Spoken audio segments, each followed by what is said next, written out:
All right, we'd like to welcome everybody out to our city council tonight. Appreciate all those who are in attendance right now and those who are out in TV land.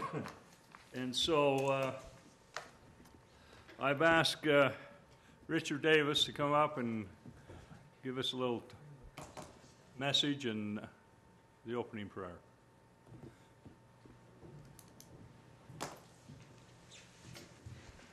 Mayor, City Council, thank you for letting me come up here today. Isn't it wonderful to be part of this great and wonderful city of Spanish Fork?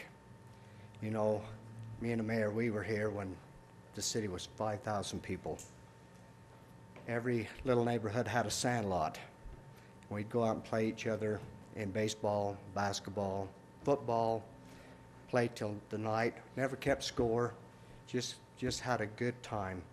We'd get 6 of us on a bicycle and ride our bicycles down to the ballpark. Back then there was only the Kiwanis, JC, Pony, and the big field. We called it big field. And we played on all of them. We played on every one of them. It was an honor to grow up here. I can remember a lot of great mentors, wonderful leaders. Only I didn't call them leaders, I called them servers, because they served our community, wanted it to be better. You know, I've seen people look at our water and make sure that this city's got enough water, great electrical, sewer, infrastructures. You know, you walk this town and it is second to none. It's pretty neat. I love to read, and one of the people that I like to read about is Abraham Lincoln. And in a book that Doris Goodwin wrote called Team of Rivals, Abraham Lincoln talks about how he was 28 years old and he was discouraged. He was a lawyer, a traveling lawyer, but he was discouraged. And he wrote in his journal, gee, I'm so discouraged, I feel like committing suicide. But if I do that, nobody will ever remember who Abraham Lincoln was. And so many years later, when he was President of the United States, he writes in his journal, I finally think I did something that somebody will remember who Abraham Lincoln was. And it wasn't because he was the President of the United States. It was because he wrote the Emancipation Proclamation. Now, I look at you, and I can remember a lot of great servers, you know, as I was growing up. You know, some were great, some were good, and some wasn't very good.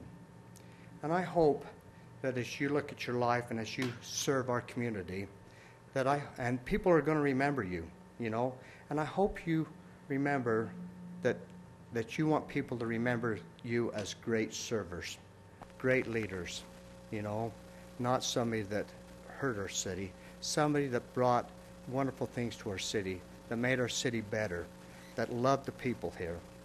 And I hope that's how you feel. I'd like to pray.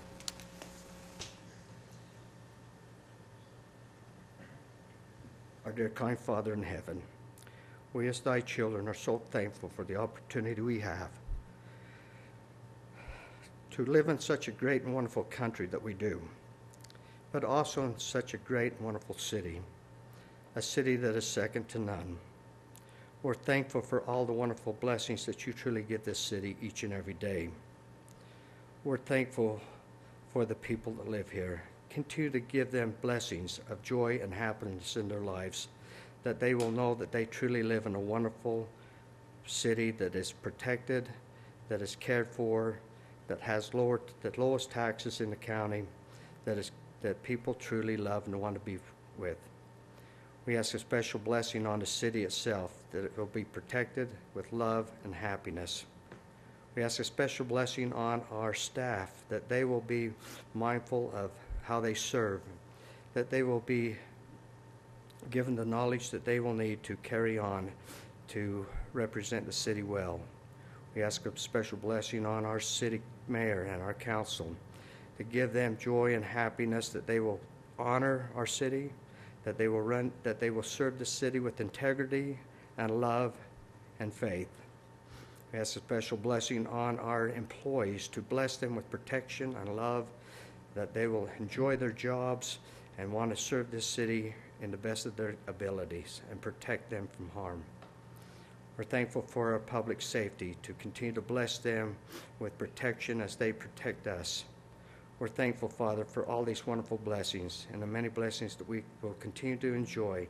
Continue to bless all the infrastructures in this city and the things that we enjoy, the parks and recreation and all these wonderful things. In his sacred name, Jesus Christ. Amen. Amen. Thank you, Richard. All right, I've asked Councilman Mendenhall to lead us in the Pledge of Allegiance. Will the audience please rise and repeat the pledge after me? I pledge allegiance to the flag of the United States of America and to the republic for which it stands, one nation, under God, indivisible, with liberty and justice for all. Okay. I've got something here that, is I get to do a lot of things up here as mayor, and we get to make some honor people. And I'll tell you what, there's this thing that came onto my desk this time is something that is really special to me. Kipling Davis, a great gal that was in our city that went missing. And I can remember the day, because every day I'd call Richard Davis in the morning, and we'd go get a drink and a donut. And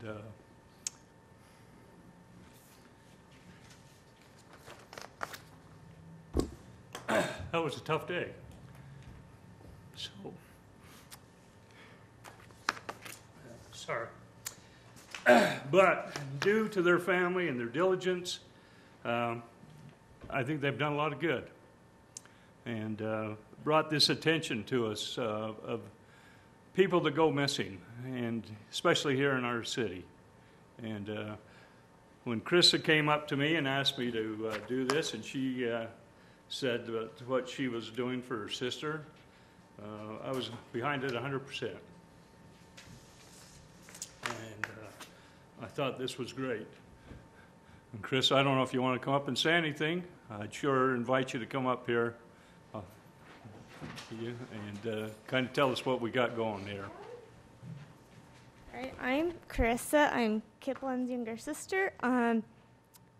We are planning a candlelight vigil for my sister on May 2nd, the year that she disappeared. It's through 7 through 9. It's fun of the Christmas box angel, and they're inviting people to come and be with us and join us for her memory.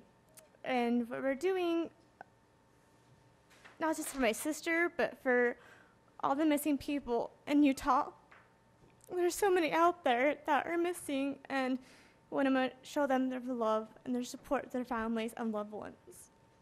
And like I said, it's been really hard for my family, and we're doing this. And I always wanted to do something like this for a while, and I asked Camilla to help me. And I was like, will you help me to think of something we can do to bring her memory alive? And she mentioned a visual, and I thought, that's an awesome plan. And so I talked to my parents. That was a great idea to do this, and that's why we're doing this on a memory of her anniversary. Tell us who you are. Oh, I'm Camilla Larsen. I was friends with Kipling growing up while we lived here in Spanish Fork. I'm a super big fan of music, and so I listened to a lot of music. And when I heard this the other day, that's kind of what made me think about the Declaration Day for Kipling's Day. And Macklemore says, I heard you die twice. Once when they bury you in the ground, and the second time is the last time that somebody mentions your name. And so this is a way that you as a council, us as citizens of the city, will make sure that her memory lives on forever. And that day was such a hard day for me. I remember when my grandma called me up and she's like, Camilla, Kipling's missing, Kipling's gone. And I just felt like a little girl, my whole life just shattered in that moment. So when Krista reached out to me, of course, I jumped on board and wanted to do anything that we can to obviously make sure that her memory does live on. I just wanted to get up and say how proud I am of Carissa and Camilla for what they're doing. This is pretty neat. You know, it was 23 years ago that she disappeared.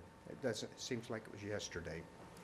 You know, Kipling was a bubbly 15-year-old, you know, growing up, and I just want to give one memory of her right now to everybody so they understand how wonderful of a girl she was. She truly loved life. She loved Spanish Fork. She loved her high school, and she loved her friends. But one day when she was in Young Women's, the Young Women's advisor asked the girls, if you could be anybody in the world, who would you like to be? And when I got up to Kipling, Kipling says, I'd like to be me. And the advisor says, no, I mean, if you could be anybody. And she says, I can't think of anybody I would rather be than myself. Isn't that wonderful? I mean, we all need to have that type of an attitude, you know. And, you know, I talked about Spanish Fork, and I talk about me a lot. I say, you know, I'm 5'0". I'm wrinkly and old. I can't run like I used to. I says, but I can't think of anybody I'd rather be than myself. You know, I'm lucky to be here. I've got a wonderful family, great friends that I've had all my life here, wonderful neighbors, a great city to live in. You know, if you want to talk about the richest man in town, here he is. Here he is. And I'm just lucky. We're lucky. We are lucky. Anyway, I just wanted to just get up and mention that I'm just so proud of these two. They deserve all the credit. They're putting this program on, this vigil, and I'm really proud of them. We're going to honor not only Kipling, but some of the missing children that live in Utah County. But, you know, Steve Adams brought Krista all the missing people that are in Utah, and it amazed me. This is how many people are missing in Utah. I just cannot believe it. Where are these people? You know, if anybody knows where Kipling is, or where any of these people are, please tell the law enforcement agencies. Please go to our local officials and tell them where they are. Because there's families out there that have got their porch light on, too, waiting for them to come home. So just open up your hearts and tell us where they are. Anyway, that's going to be May 2nd, 7 o'clock up at the cemetery, up by the Christmas box angel. Anyway, thank you very much. Thanks, guys. Appreciate that. Along with that, I get to do something that I am really excited to do for Kipling. Mayoral declaration declaring May 2nd Kipling's Day. Bringing awareness and education to missing and exploited persons. Whereas, since 1996, Amber Alerts have assisted with recusing 897 children nationwide. Whereas, there was over 475,000 entries to the National Center for Missing and Exploited Children website in 2017. Whereas, currently, there are 88,040 active missing persons records nationwide. Whereas currently there are 21 missing persons in the state of Utah, 10 missing persons in Utah County. Whereas a child goes missing every 40 seconds nationwide.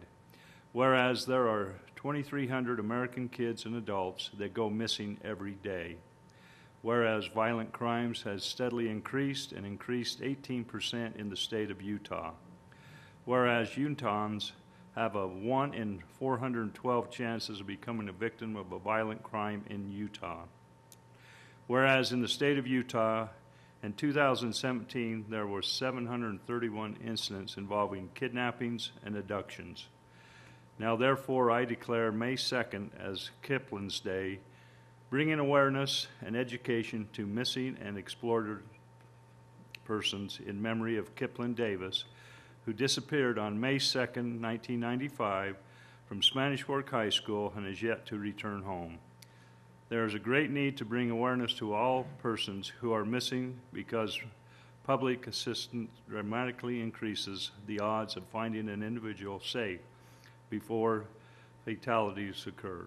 It is crucial to the education, the public, especially minors, on how to be safe at home and play. In witness thereof, I hereto set my hand, cause this day, 2nd day of May, as Kipling's Day, bringing awareness and education to missing and exploited persons. Great job. You did a great job. Thank you.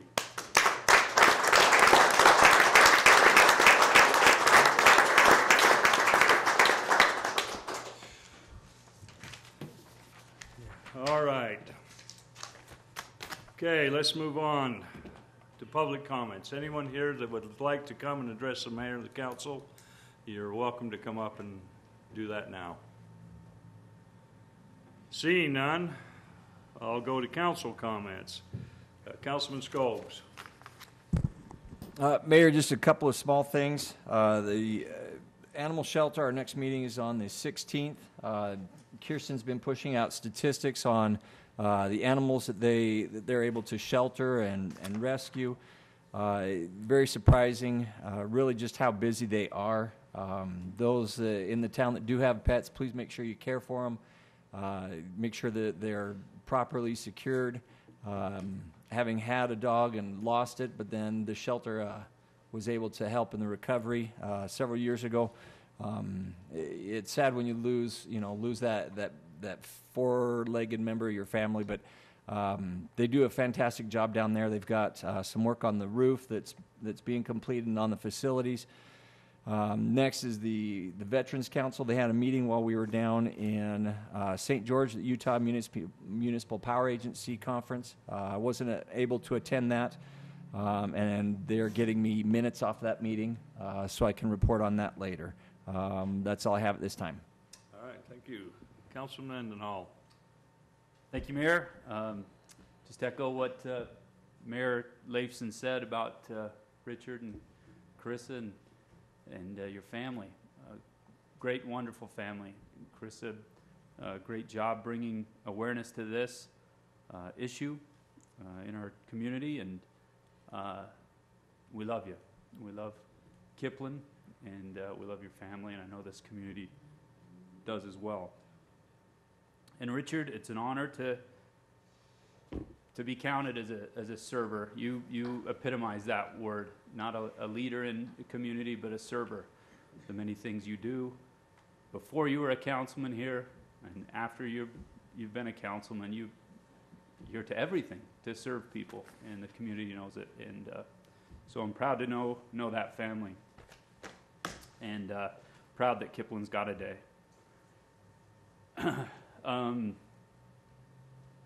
Kier mentioned the UMPA conference. Grateful for the opportunity that we get to learn every year with our power organization. Grateful to be a power city and the importance that is to us as a community.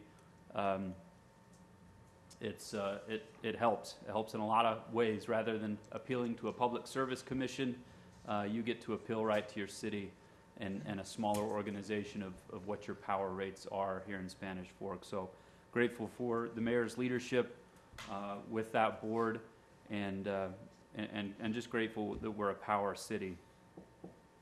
The league conference next week, Utah League of Cities and Towns, I'll be attending their mid-year conference. The theme of that conference is Utah Unites, which in that spirit we'll be attending that conference with the Utah Association of Counties as well. So the county leadership and staff will be there at the same time that we are, and we'll be sharing best practices and to discuss how different legislation passed. There's some of my guys that are in my neighborhood right there. How you doing? Don't get choked up. Now I can't. Yeah, these guys see me too much during the week. So yeah, excited to attend that conference next week, and and learn best practices of other cities. Rotary meeting, had a couple Rotary meetings since we last met. The Rotary Chamber golf tournament's coming up. Brandon, you're probably going to go over that. But thankful for all the volunteer organizations that are in Spanish Fork. I've said this before, but I'll just say it again, that we get sometimes emails or text messages saying, hey, I'd like to be more involved in the city and volunteer. How can I do that? I would sure encourage anybody that wants to do good to get involved with the Rotary or the Kiwanis or the Chamber of Commerce. They're always up to good things every single week in helping our community out, and Rotary's doing just that. And then also just to maybe speak to what we've got coming down the road as far as planning in the city. We were just emailed as a council out a notification from the state of affordable housing and different kind of reporting that is going to go on with that. Moderate income housing is what they're calling it, and plans from the state that every city has to comply with in the state and county to have a 5-year moderate income housing element in their plan.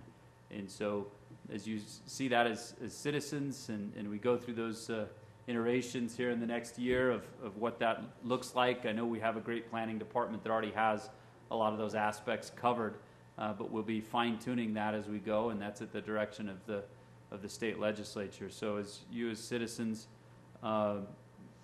we sure as a council and staff welcome your input on what that should look like for Spanish Fork. There's some requirements that'll be there, but then what we take back to the state about what we feel should be in Spanish Fork. The only solution I see to maybe not having to deal with something like this is if Brandon and Rachel stop having little Gordons running all over town, but that's not going to happen anytime soon. We have a lot of kids here in Utah, and so we're going to have to find a place for all of us to live in the future. So that's all I have, Mayor. Thank you. Thank you. Councilman Gordon. Just trying to do our part, Mike. I know. Just trying to do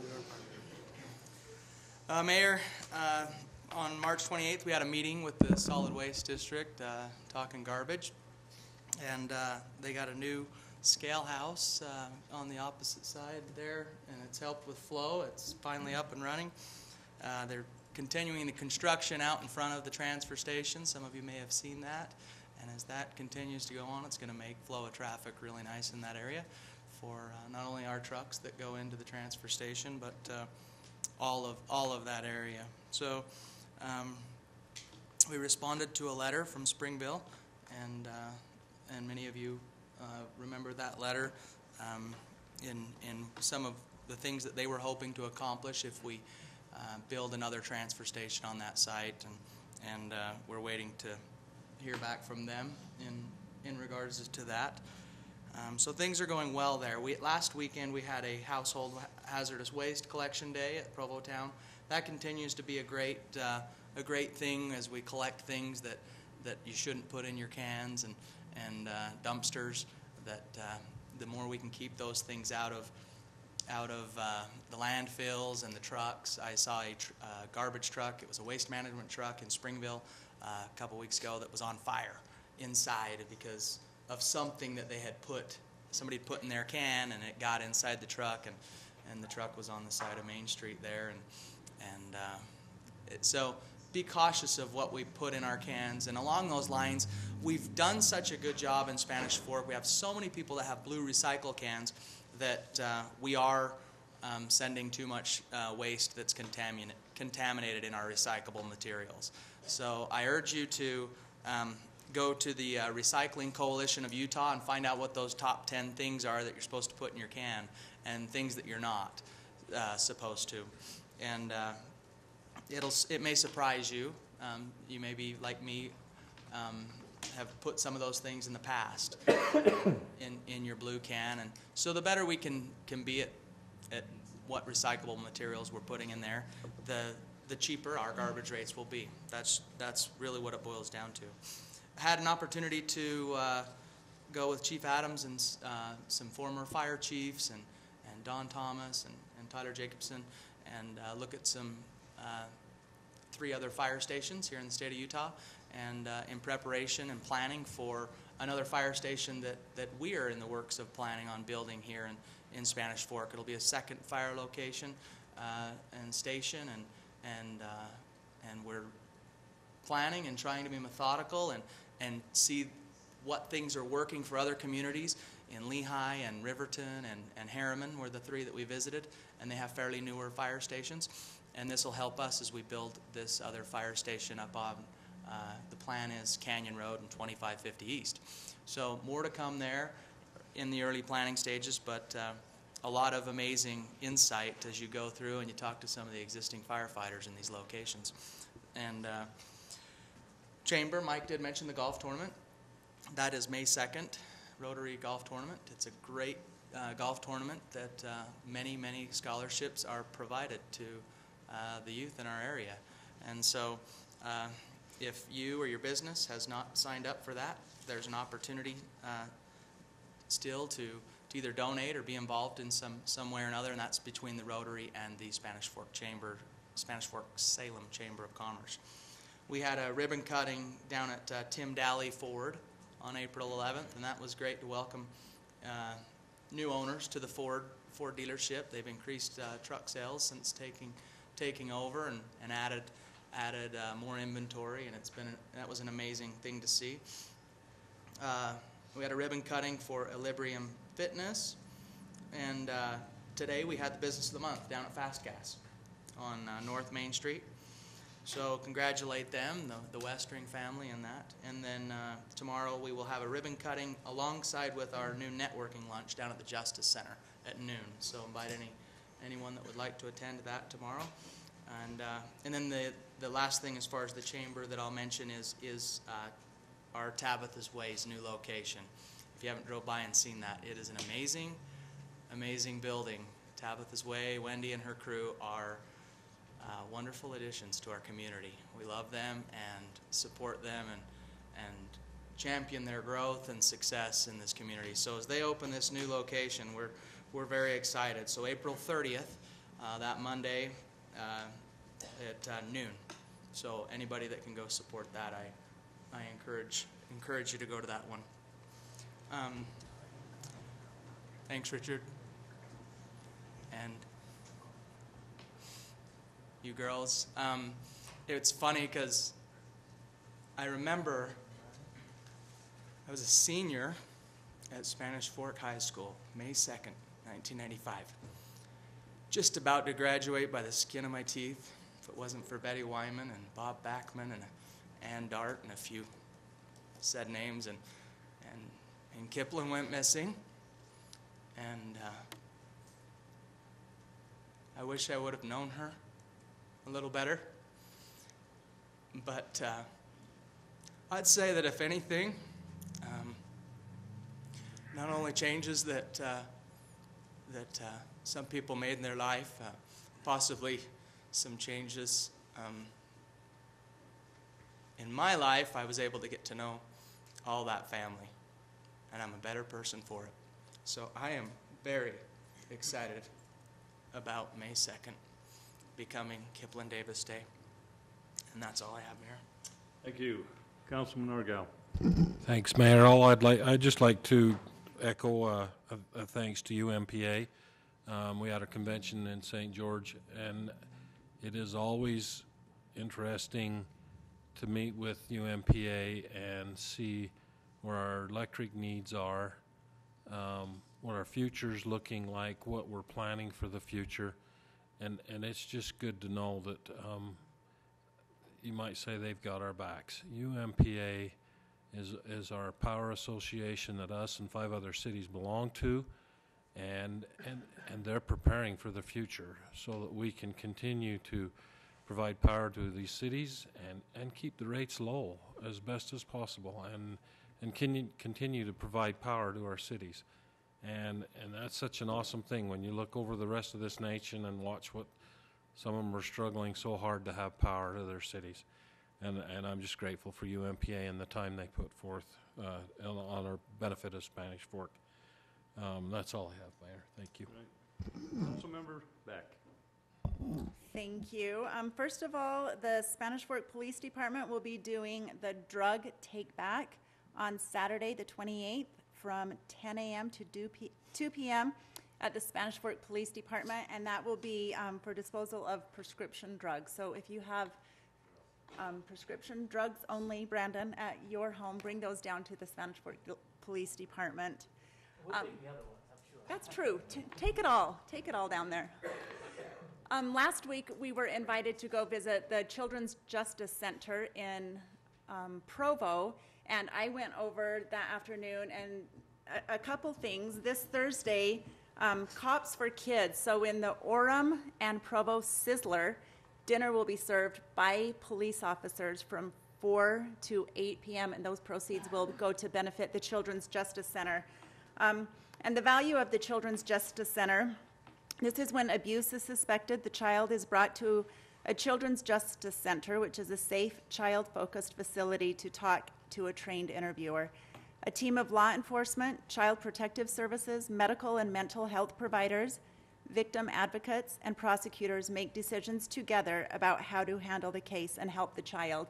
So they've grown a lot here in Utah County over the last several years and have just been able to add a new addition, and our Detective Harris and Officer Smith and their K-9 was there, and they just they appreciate the services and the close relationships they have with our police department, so thank you. And then I just want to give a shout out to Stone Drug. Hopefully everyone's noticing the new facade they're putting up downtown, and it just helps make our Main Street look better.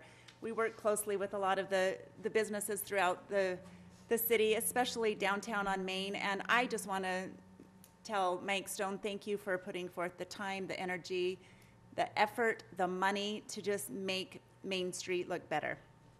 And then finally, last night was the first Little Miss meeting, and since I'm new to the Little Miss pageant board assignment, that was my first meeting, and they have 50 girls that will be competing in the Little Miss.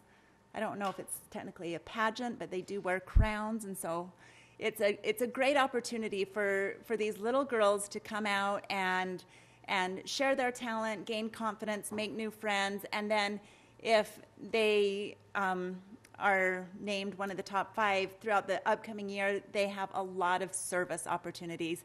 And this is a great way for these young girls to get to know other young women better that they're working closely with, as well as their community and being able to give back. So I appreciate the time and effort and volunteer spirit from the leaders there. And I think that is everything I have, Mayor.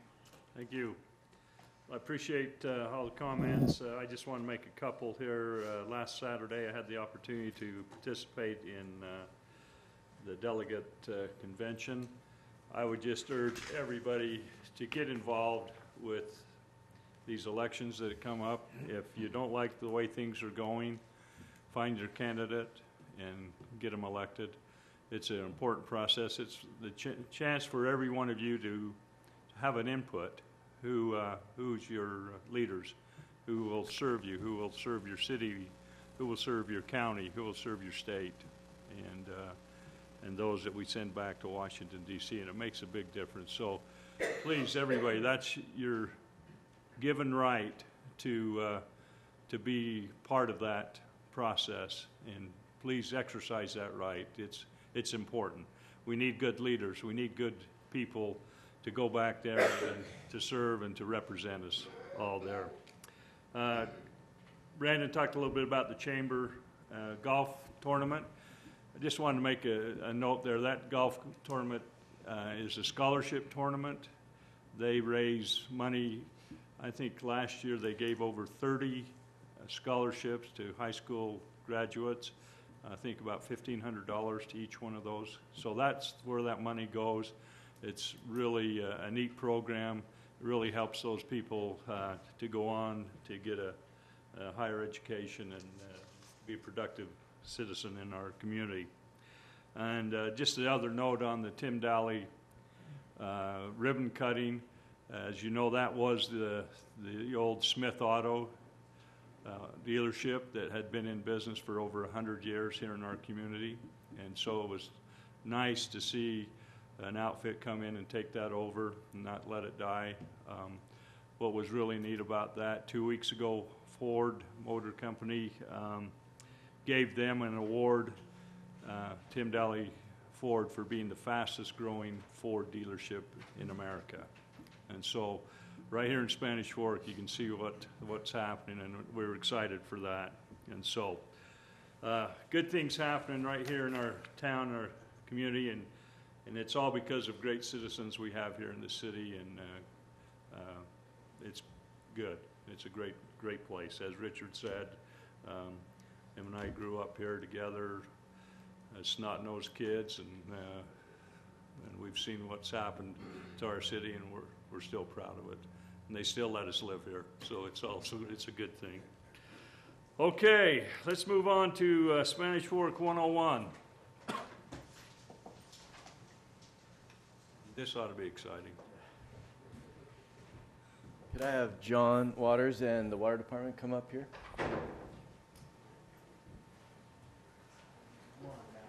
Wow. Yeah.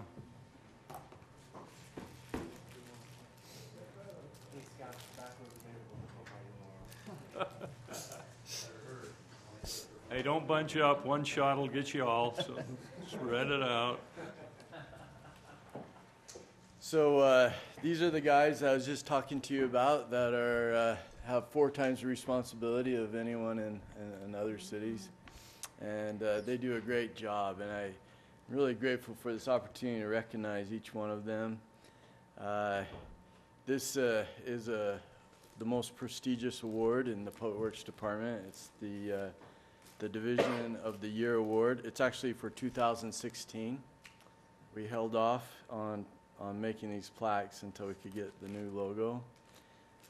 And this red, this is light red. It's not pink, it's light red. But anyway, this award is given to the division. There's 7 divisions in Public Works, and this award is given to everyone in the division for a really great accomplishment for the city, something that has made our city significantly better, and has saved us a lot of money, and has done a lot of good for us. And so there's a lot of competition for this award. And so what I'd like to do is, if you could put that graph up, Tyler. These guys started working really hard several years ago on reducing what is called unaccounted for water waste. So if you measure all the water going into our water system, and then you measure the water that we bill for coming out, there is a waste factor. And the national average is 25% for a reasonable city. They say if you're at 25%, then that is a reasonable amount of waste to measure. And so the Water Division has worked hard on accounting for all the water. They've found a lot of leaks, a lot of places where we've lost water, and have been able to solve them, and through a number of leak detection, just working hard to control water use in a lot of areas, adding meters to places where we bring water into the system, where water leaves the system. They've been able to take this unaccounted for water waste from 26.4% as the average of both water systems together, down to 13.1%. And what a great accomplishment that has been for them. And it's interesting, I sit down with John, and we go over his goals for the department, and they're still working on this. Their goal is to get it down below 10% now, and I have no doubt in my mind that they'll accomplish this. But it's something that can only be accomplished together as a team, and that's why we feel it's important to recognize each one of them for their efforts, because they really do care about their jobs. They care about the city. They work hard, and I think that's why they love their jobs, is how hard they work. I think if you compare, sometimes I hear, comments about government employees, and I bristle about that, because I know in our city, our government employees work really hard, and I'll put them against any private or public employee out there. And so just like to congratulate each one of them by name. Christian Harmon, I believe he couldn't make it. He's working tonight. We have Craig Bishop.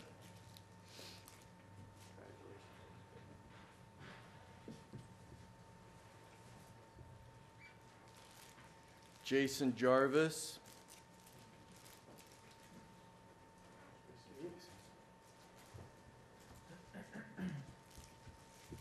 Kyle Andrus. Jed Otteson.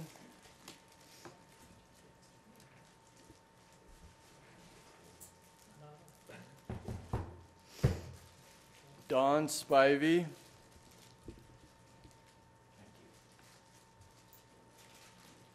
John Waters.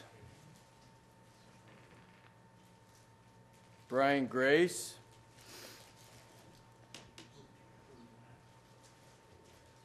And Paul Taylor.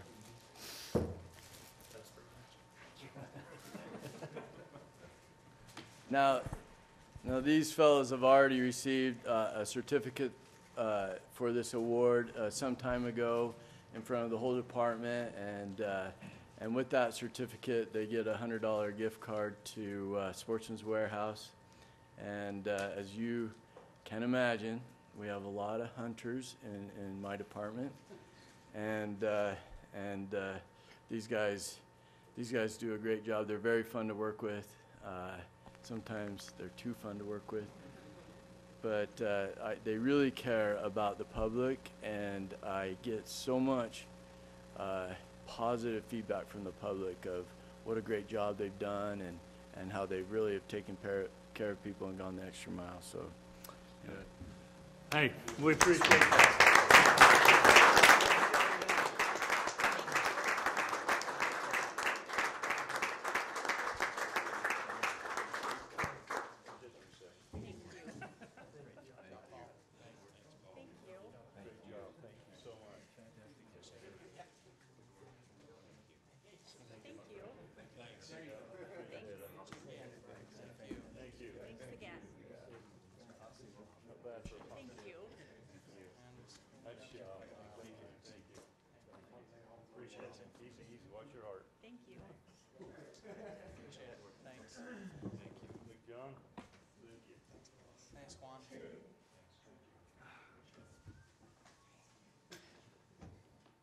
All right, and that's just an example of all our employees that work here at Spanish Fork City, and we're excited to have them and grateful to have them here. Okay, consent items. Motion to approve the consent items. Second. I got a motion by Councilman Gordon, a second by Councilman Scobes. All in favor, say aye. Aye. Okay. Let's see. Okay, public hearing, ordinance Z04-18, changing the zone designation and amending the official zoning map of Spanish Fork City for the Parkway Professional Plaza Zone change. Mayor, thank you. The property that we're talking about here is located at the intersection of State Road 51 and Spanish Fork Parkway. It follows Spanish Fork Parkway on the south side of the road. It's just under 9 acres in size. It's outlined here in red. The subject property currently is zoned rural residential, and our general plan has it identified for mixed use. So mixed use would be, maybe one of a few different things potentially, maybe some retail uses, maybe some professional office uses, maybe even some a little bit higher density residential uses. And in this case, the applicant's proposing that the zoning be changed to commercial 2, which is one of the zones that's consistent with that general plan mixed use designation. Commercial 2 zone primarily would allow professional office and retail uses. As you're aware, we've been talking about the concept of having this property developed primarily with professional office buildings for quite some time now. the applicant simply getting one step closer to being ready to make that project happen. And this zone change is a necessary step. So again, the proposal is to change the zoning from rural residential to commercial 2. This is something that both the Planning Commission and the Development Review Committee have reviewed and have recommended be approved. Perhaps the next step that you would see relative to this would be maybe one of a few different things, maybe a zone change or some residential development adjacent to the subject property here. We'll likely see a site plan as well. I would guess here in the next few months in a DRC meeting. That's something that we would share with the City Council. But again, this is just a step towards making a development happen on the subject property.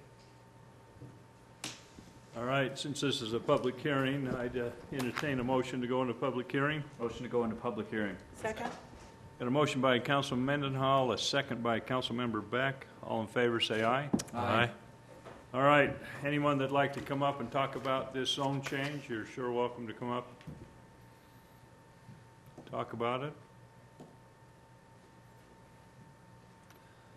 If not, I'd entertain a motion to go out of public hearing. So moved. Second? Got a motion by Councilmember Beck, a second by Councilman Gordon. All in favor, say aye. Aye. Any questions or comments? If seeing none, I would entertain a motion. I make a motion to approve ordinance Z0418, changing the zoning designation and amending the official zoning map of Spanish Fork City for the Parkway Professional Plaza zone change. Second. Got a motion by Councilman Mendenhall, a second by Councilman Scobes. This will be a roll call vote. Councilman Scobes. Aye. Councilman Mendenhall. Aye. Councilman Gordon. Aye. Councilmember Beck. Aye. Councilman Argal. Aye. That is approved. So, okay, let's move on to new business. Oh. All right, I get to do another proclamation here. So it's Arbor Day.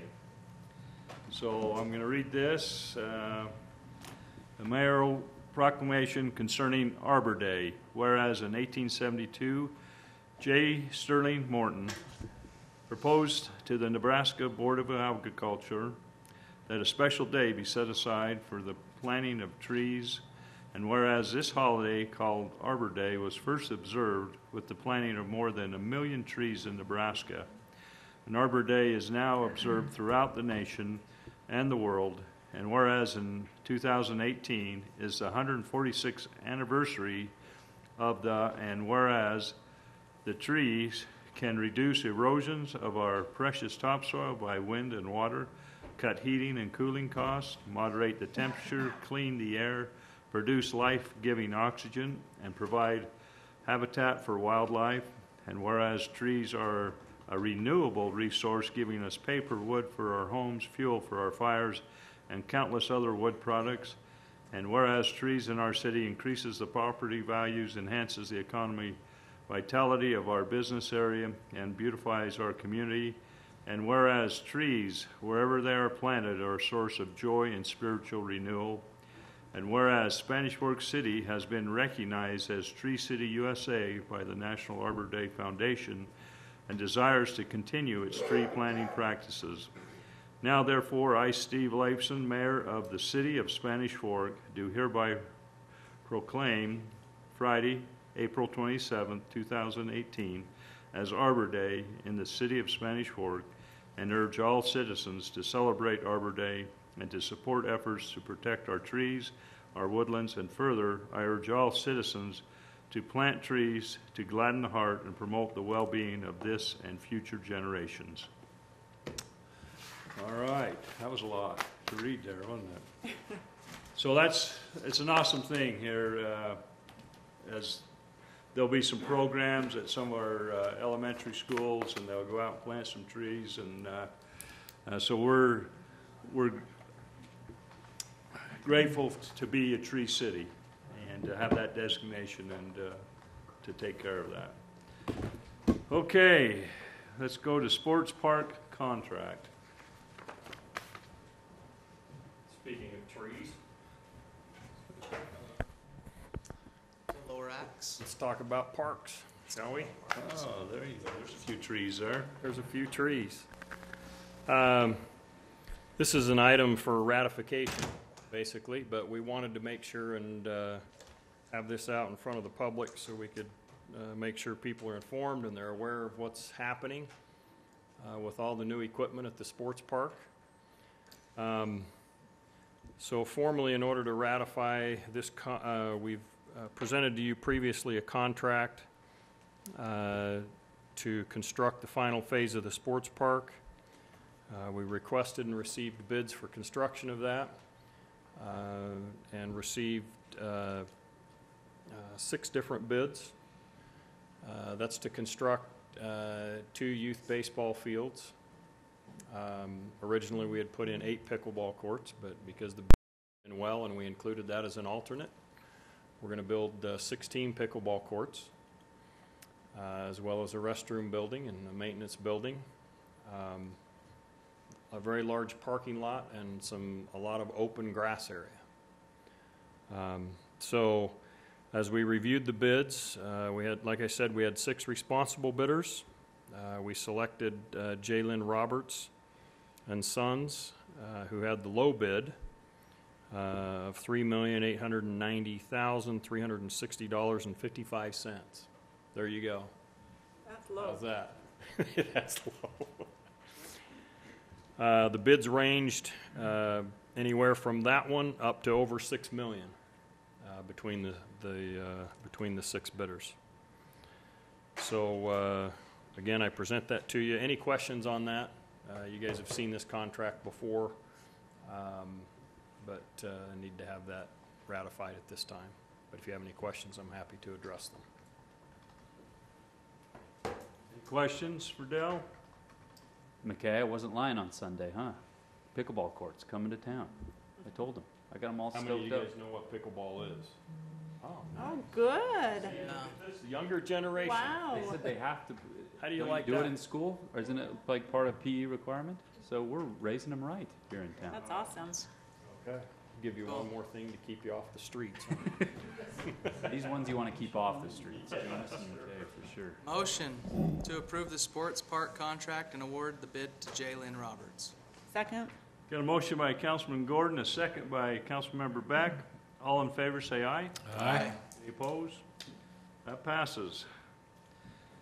SWUA Trail Licensing Agreement.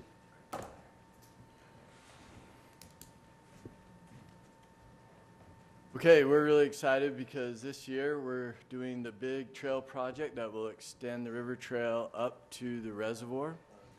As part of this project, where the trail exists, the existing trail comes from Powerhouse Road from the golf course, and it ends at a diversion dam right about here. There's a diversion dam. Anyway, right before the diversion dam, we plan to construct a bridge across the river and then run the trail along the northish side of the river, the northeast side of the river. And then right here is where we'll build another bridge, a suspension bridge. And that will come across the river and get you up on this little knoll.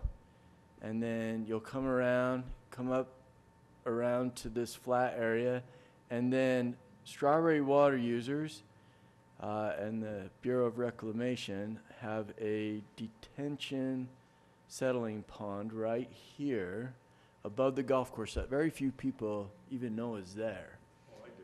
I've got a lot of balls that are in there. Yes.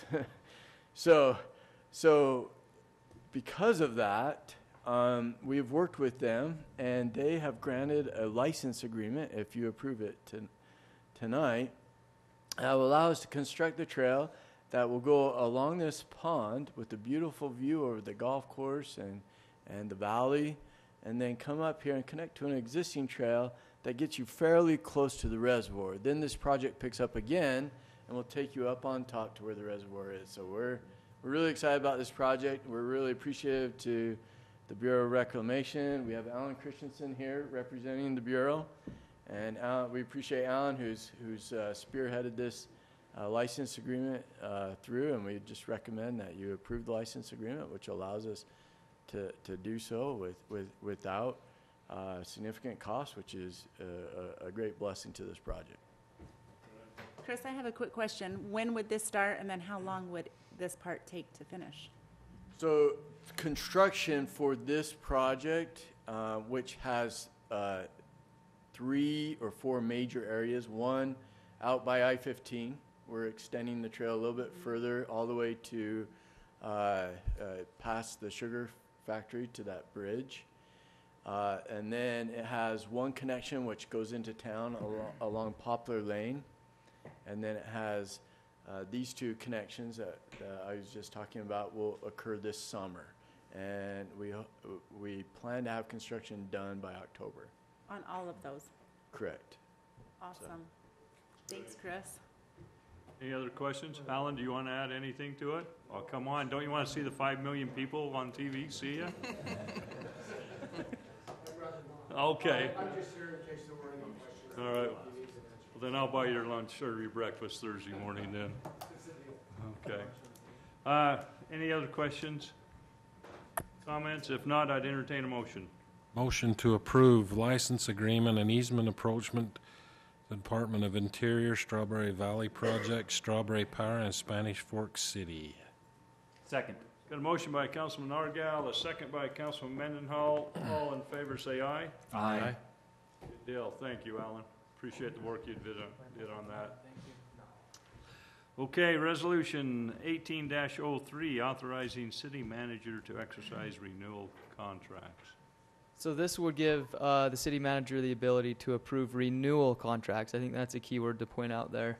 For benefits, human resource purposes, payroll, things like that. An example would be on the consent items today. You probably saw the E-Verify contract. So that's a contract that doesn't cost the city any money, but it is required of us to verify the identity of our employees. This would have a limit on it for renewal contracts, meaning that if it was over 5%, then it would still have to come before the city council. It's to, with government, the checks and balances are great, but sometimes it does create challenges with efficiency. So this would just make things a little bit more efficient while still having those checks and balances. Right. Any questions? If not, I'd entertain a motion. I move that we approve Resolution 18-03, authorizing the manager to execute contracts. Got a motion by Councilman Scobes. Second. Second by Councilman Argal. This will be a roll call vote. Councilman Mendenhall. Aye. Councilman Gordon. Aye. Councilmember Beck. Aye. Councilman Argal. Aye. Councilman Scobes. Aye. All right, Thank you. that one passed. Ordinance 09-18, amending the fee for food vendor licenses. Thank you, Mayor. So Spanish Fork City has had an ordinance that allows food vendor trucks to come into town and to operate. The state law recently changed to modify that a little bit. Our ordinance actually doesn't need much change. I think ours was a pattern that was pointed to as a good example of what it has done. But one thing we do need to do is change our fee arrangements. Currently, we charge $120. The state law says that if a food vendor truck is licensed somewhere else, in another jurisdiction, we can't assess another license. And we needed to clarify that. Now, the state law also did a couple of other things. And so we want to follow through and do that too. So somebody who wants to be based in Spanish Fork City, we've reduced our fee from $120 to $60 for that food vendor truck license. That represents our cost to issue that license. And then they need a fire safety inspection. That's another $25. That's basically one-time fee. Now, we may pick that up and do that more frequently annually or maybe every other year, but currently that's a one-time fee. Now, for somebody who is based in another jurisdiction, they need to have three things, and we need to verify that. And so we're charging $15 for that verification, and we won't issue another license, which saves us some expense, but we're going to incur maybe even a little bit more than $15 in verifying that. So the three things that need to be verified is, first of all, they have a valid business license from another jurisdiction. Secondly, they need to have a food vendor license issued by the county health department. And thirdly, they need to have a fire safety inspection. So we need to verify if they're based in another jurisdiction that they have all those things. If they're based in our jurisdiction, then we'll make sure they have those as well. So our fee will reduce from $120 to $60. There will be a $25 fire inspection fee if they need that. And then if they're based in another jurisdiction, a $15 fee for us to verify that they met all the criteria. How many do we currently have? Dave, maybe a question for you. Not very many that are Okay. licensed here, a handful. And is it required to have a commissary? Is that true if you've got a food truck? What do you mean by commissary? A location, a brick and mortar location that, You have to have a commercial kitchen. a commercial kitchen, Something that's approved. I think that can be. That's what the health department issues their license for. So it can be in a truck or. Okay. Understood. Any other questions? I'll make a motion to approve ordinance number 9-18, amending the fee for the food vendor license. Second. Got a motion by Councilmember Beck, a second by Councilman Mendenhall. This will be a roll call vote also. Councilman Gordon? Aye. Councilmember Beck? Aye. Councilman Argal? Aye. Councilman Scobes? Aye. Councilman Mendenhall? Aye. Passes. Okay. Board appointments. I would like to appoint Brad Bachelor to the Senior Citizen Board. Mayor, Dan Bachelor, sorry. Dan? Yeah. Okay, well, Mike, we will make it Dan. It has Brad here, but we'll put her Dan. So Dan Bachelor. All in favor? Whoop. I'd like I to. make a motion. There you go. Thank Second. you. We got a motion by Councilman Gordon, Second? Second. second by Councilmember Beck. All in favor, say aye. Aye. No, you're not on the dock, no. Just one. All right, we'll let you come up. 2 minutes. This is because all of these wonderful up-and-coming pickleball players here have endured this somewhat boring meeting, right? Whoa. Oh, wait. Come on. Hey, it's been a good one, and it's Well, it's fast. getting better. So I thought we'd give you a little bit of entertainment and show you what we're building. How's that? Would you like to see that, or do you want the mayor to tell me to sit down? Well, I think you should sit down and still watch.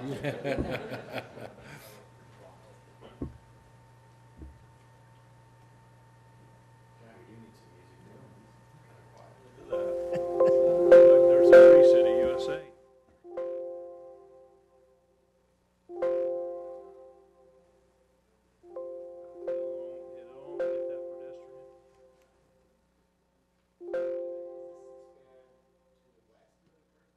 Yeah. There's the current ones up. You can see the current ones up. Did you do this, Dell? Did you?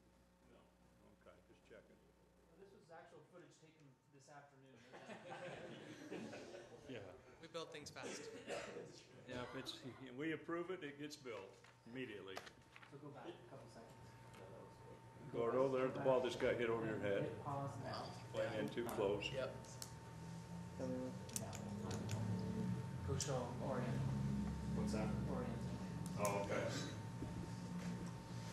So you can see where, you guys have been to the sports park, so this is the existing fields, right here, the west complex. East complex is over there, these are all the soccer fields, tennis courts.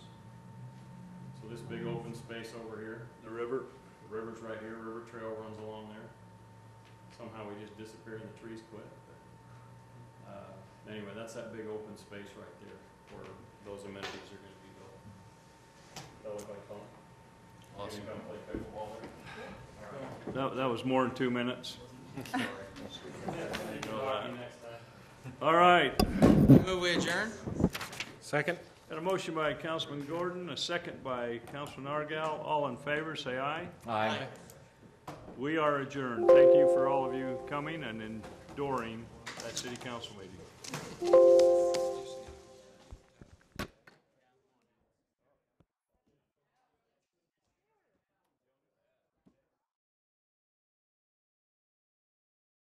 Life, like as my mom and mother-in-law are, you know, they're both single, and I just see that if they have a sense of purpose, they are happy. And I think that's the case for all of us. If we know that there's, like, I'm needed. Yeah. There is that sense of purpose. Even if that purpose is all about me. Right. Which is it's okay. Which is to, again, yeah, that's it's okay right. too. Yeah. It's okay to be a little selfish sometimes too. You know, if it makes you feel better to go and. That's right. Do my thing, and then because I believe that once I'm replenished, I'm better able to help 100%. everyone around me. I'm happier. I'm glowing. 100%. Yeah. So Yeah. positivity all the way. I believe in it. Great discussion. Very right. good. Coming up next, what do you wish your teen daughter would learn? Don't go anywhere.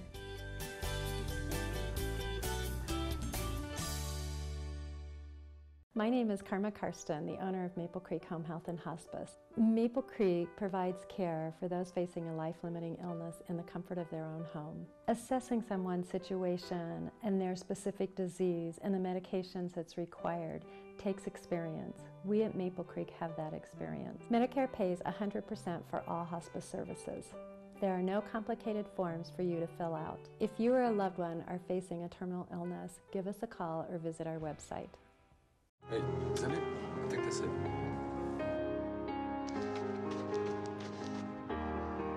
Keep it going. Keep it going. Fantastic. Oh, gosh. Keep it up. I'm keeping up, Rusty. What's going on? JJ, nice to meet you. What's going on? Not too much. Just trying to keep up. Tim Shanto, your local American Family Insurance agent. 690 North Main Street, Spanish Fork, Utah.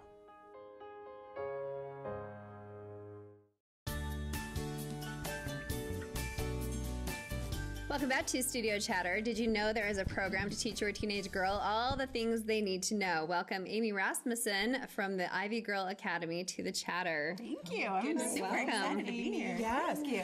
I'm really fascinated. The Ivy Girl Academy sounds like an amazing school. Could you tell me a little bit about it? So we're not like an actual school, so we'll just kind of break it down. So we were founded 6 years ago by Jessie Funk. She's an amazing author and recording artist, public speaker. Wow. So she started us.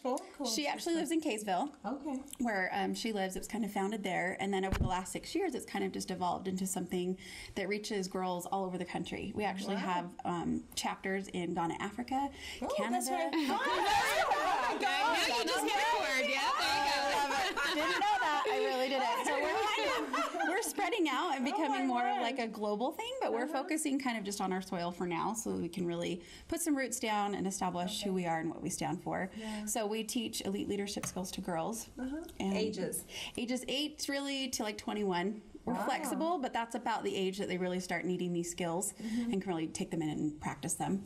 And then up to 21 and So you said you're not like an official school, so where do these girls go? Great question. So we actually do a summer camp, which is amazing. It's a week long, kind of rough it and teach them some survival skills along with some of the 12 levels that we have. And then we have workshops. We're hosting a mother-daughter retreat coming up in May. And then I think the most exciting part and the most kind of hearty and robust part of it is our certification program. So it's a 3-month-long program, and they're taking every couple of weeks and going through our 12 levels where they have pass-offs and they have a workbook that they're going through. They have online videos that they're following. Plus, they get one-on-one coaching with a director like myself or some of the girls that have already gone through the program. They essentially become what we call masters. So they're learning positional leadership by helping new girls come into the certification program. So it's extensive and it's vast and it's fun, and it really, in my opinion, I think it's just what every girl needs, something like this in their life. How did you become involved? Good question. So Jessie, like I said, has been the founder, and she's kind of babied it and done her thing for the last 6 years. But about 1.5 years ago, I actually saw a Facebook post because I'm friends with Jessie, and she was looking for women to help do public speaking because Ivy Girl is now getting asked to do a lot of speaking with our Mean Girl Makeover, which I hope we get to talk about in a second. Oh, wow. But I just messaged her and said, hey, I'm totally interested in that. I would love that. I work with teenagers all the time. You know, what do we have to offer here? And so that's kind of just how it started. And dialogue started between her and I, and where I could exercise my strengths and kind of just work beautifully from there. So what's the difference between Girl Scouts and this academy? You know, I don't know much about the Girl Scout program other than their amazing cookies. Unfortunately, we don't have a cookie, but we do offer. We could, right? Maybe down the road Baking's a skill. Yeah, totally. But I think this is really setting them up for success throughout the rest of their life. And I'm sure Girl Scouts has a lot of fundamental things too that they teach. But I think this is something fun. It's interactive, and I think the 12 levels pretty much cover everything. That there's no holes.